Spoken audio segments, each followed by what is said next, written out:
Welcome to the Science of Success with your host, Matt Bonner. Powered by RedOrbit.com. Welcome back to the Science of Success, brought to you by RedOrbit.com. I'm your host, Matt Bodner. I'm an entrepreneur and investor in Nashville, Tennessee, and I'm obsessed with the mindset of success and the psychology of performance. I've read hundreds of books, conducted countless hours of research and study, and I'm going to take you on a journey into the human mind and what makes peak performers tick, with a focus on always having our discussions rooted in psychological research and scientific fact, not opinion. I want to start out today by having you visualize something that you really want, something that's super important to you.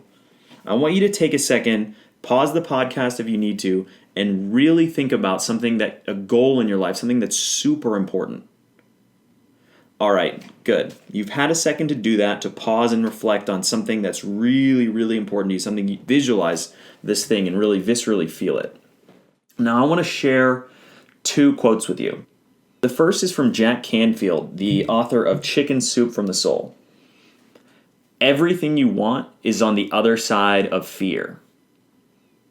And the next one is from Tim Ferriss, the human guinea pig blogger. I'm a huge fan of Tim. If you haven't checked out some of his stuff, he's awesome. But he has a quote, "A person's success in life can usually be measured by the number of uncomfortable conversations they're willing to have." So today we're going to talk a little bit about discomfort and how to deal with discomfort and how to cultivate discomfort in your life. And I wanted to start with the story of Josh Waitzkin. You may not know who Josh Waitzkin is, but he is an 8-time national chess champion, and he's a 2-time world champion Tai Chi push hands fighter, and he's one of the foremost Brazilian jiu-jitsu experts in the United States. And Josh is a fascinating story. He was actually a child chess prodigy. He was the subject of the movie Searching for Bobby Fischer, and he had sort of a meteoric rise in the chess world starting at a very early age. And Josh's experience in chess taught him a number of things. He actually wrote an incredible book, which I highly recommend checking out, called The Art of Learning. That's all about, all of the lessons about sort of performance psychology in his journey from a chess prodigy to then transitioning into martial arts and other things. But what's really fascinating about Josh's sort of success and his meteoric rise, even as a child chess prodigy, was that he actually had a total breakdown and ended up quitting chess for a number of years. And that was in many ways because he was psychologically frail. He was brittle. He hadn't cultivated mental toughness and mental resilience. He hadn't built and developed that really critical mental strength. And so I'm going to actually just give you an excerpt from Josh's book where he talks about cultivating mental resilience and how important that is to him. "My whole life I have worked on this issue. Mental resilience is arguably the most critical trait of a world-class performer. It should be nurtured continuously. Left to my own devices, I am always looking for ways to become more and more psychologically impregnable. When uncomfortable, my instinct is not to avoid the discomfort, but to become at peace with it. When injured, which happens frequently in the life of a martial artist, I try to avoid painkillers and to change the sensation of pain into a feeling that is not necessarily negative. My instinct is always to seek out challenges as opposed to avoiding them. This type of internal work takes place in the little moments of our lives. I mentioned how my style over the board was to create chessic mayhem and then to sort my way through the chaos more effectively than my opponents. This was a muscle I built up by training myself to be at peace with the unclear and tumultuous. And most of the training was in everyday life." And I think that's a really, really critical takeaway from that piece of text. Most of the training was in everyday life. In fact, there's all kinds of different ways that you can cultivate and embrace discomfort in your daily life. And it's an incredibly important skill to constantly, instead of sort of fleeing from uncomfortable situations, to lean in and embrace and kind of face and really become at peace with things that make you uncomfortable. And cultivating discomfort is kind of like building muscle. It's one of the tools that you can use to develop mental resilience, to develop mental toughness, and to become psychologically impregnable. And the first step to cultivating discomfort is to be aware when you are uncomfortable, right? You have to be present to your discomfort. Most people, when they encounter something that's uncomfortable, they almost at a subconscious level, they sort of move away from it. They push away from it. They go in a different direction. They don't want to have to deal with whatever this thing that's really uncomfortable is. And so you have to be able to intercept that message. You have to be present enough to your own thinking and your own thought patterns to be able to say, hey, I just felt uncomfortable. I just felt discomfort. And then should I continue to act in this path of moving away from the discomfort? Or is this an opportunity potentially to lean into this discomfort, to really embrace it, or to force myself into a situation that I know is going to be really uncomfortable? And the way to cultivate that mental presence, there's a lot of different ways to do it. One of the most effective is with meditation, which is something we're not going to talk about today, but something that we can delve into and give you a really practical and simple and easy toolkit to use if you want to start meditating without having all of the sort of confusion about what is meditation and all this woo-woo stuff. There's really simple ways to get started that are rooted in science, but that's a discussion for a future podcast. So being really present to your discomfort is kind of the first key piece of cultivating it. The second step is once you're aware of this discomfort, you have to catch yourself and you have to push into it and you have to embrace it. And the reason that being present is so critical, as Josh said, it's not, there's not these, there are sometimes watershed moments, but what really builds up the ability to embrace discomfort is having all of these little experiences in your life where you kind of catch yourself and say, that's really uncomfortable. And instead of running away from it, you push into it head on and you really kind of accept it. And I'll give you two specific kind of tools or examples or ways that you can lean into discomfort. One of them, it's a really simple test. It's from a guy named Noah Kagan. Some of you may be familiar with Noah. He's an entrepreneur, internet marketing genius. Highly recommend checking out some of his stuff. But he has a test that's called the coffee test. And it's really simple and it sounds really easy. And I guarantee you, if you go try to do it, it is terrifying.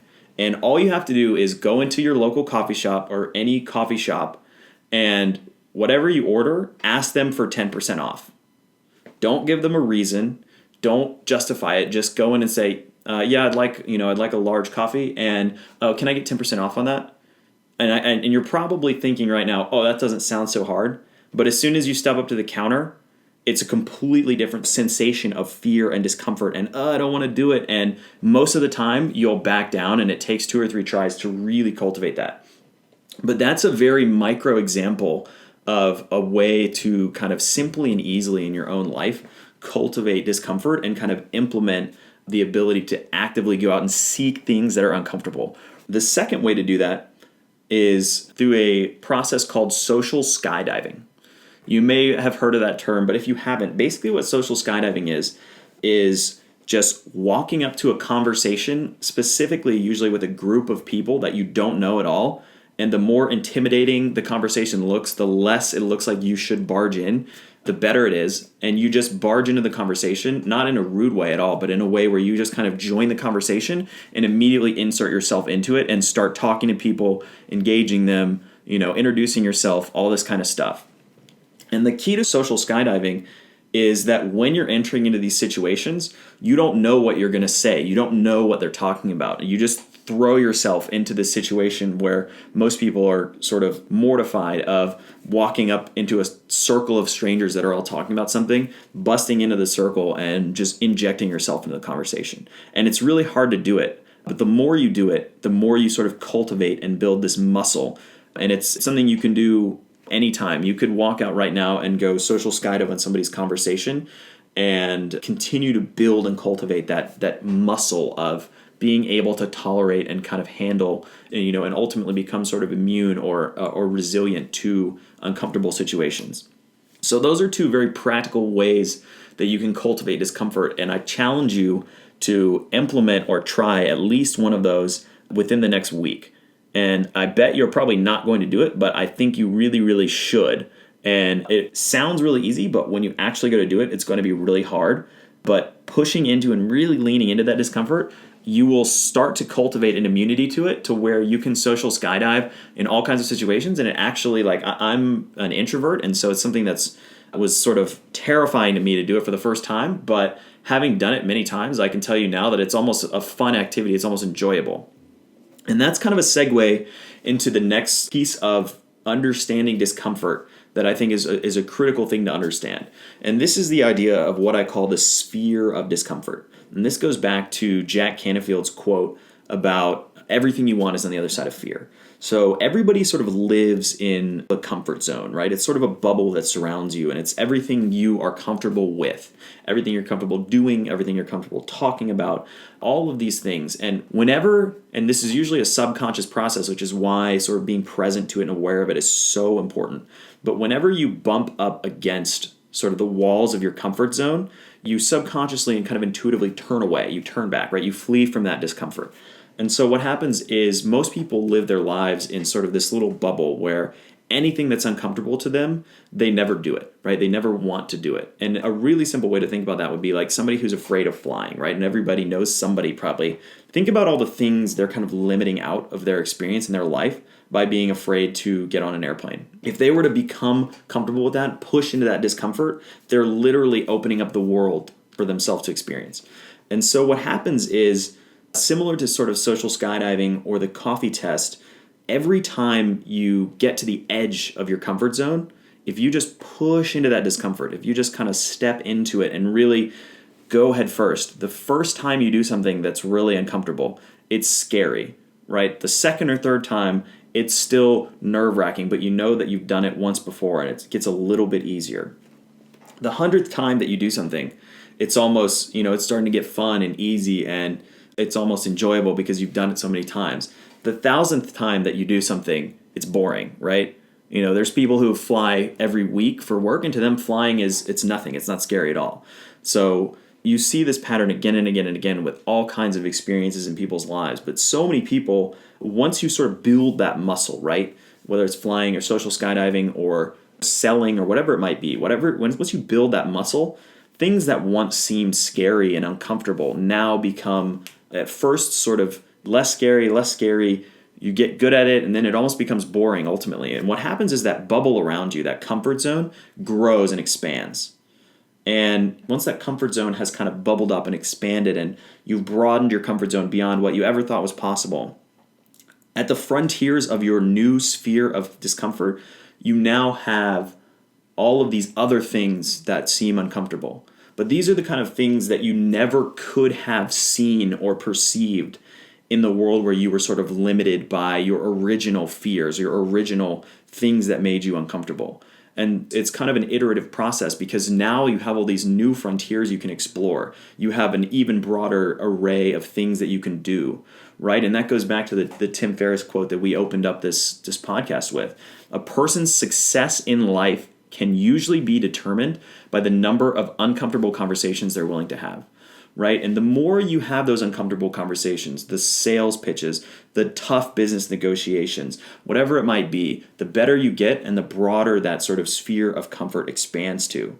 And to tell a story within my own life even about this podcast started out as a PowerPoint presentation that I had made for one particular friend who wanted me to share some of these ideas with him.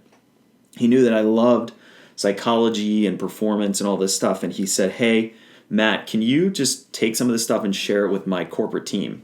And, I was a little bit hesitant because some of this stuff is kind of out there and, are they going to think I'm a weirdo or whatever? But I pushed through the discomfort and I made the PowerPoint and I shared it with them and I had a great time.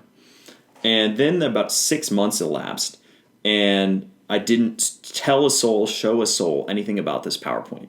And eventually one day I was talking to someone and they were like, "You really have to share that." Like, he was like, "Do you think that these ideas are really important?" And I was, absolutely. He was like, "You have to share these with the people that you work with. You have to share these with your team and your employees and the key people in your business."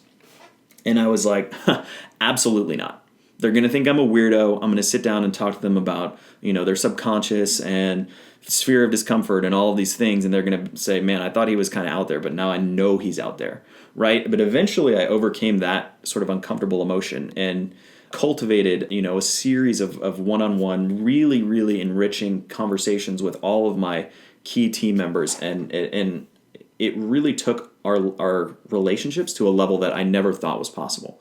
And we can now have a conversation about things that I couldn't even imagine before, looking back to having, been terrified of sharing this with a soul, let alone all these other people. Fast forward another 6 or 8 months, and I started to say, this is something I need to share with people who I value and people who I think would really enjoy some of the lessons in this presentation. Eventually, I stumbled across sharing this with a friend of mine, and that led ultimately to this podcast, to where I'm now sharing this with everybody who's listening, which is amazing to me that it's a very sort of small example, but it's also a very concrete example of leaning into that discomfort. Something that I was terrified of sharing with even 1 or 2 people has now kind of morphed into something that I'm thrilled to be sharing with an audience of people and really helping them to understand all of these concepts that I think are so critical and so important. So that's kind of the lesson for today, is understanding and embracing discomfort and leaning into it and being aware when you feel something that's uncomfortable and actively cultivating an embracing of discomfort instead of a fear and running away from discomfort. Thanks so much for listening to The Science of Success. I'm Matt Bodner. To continue the conversation and learn more, follow me on Twitter and visit my website. My Twitter handle is @MattBodner, and my website is mattbodner.com. Talk to you soon.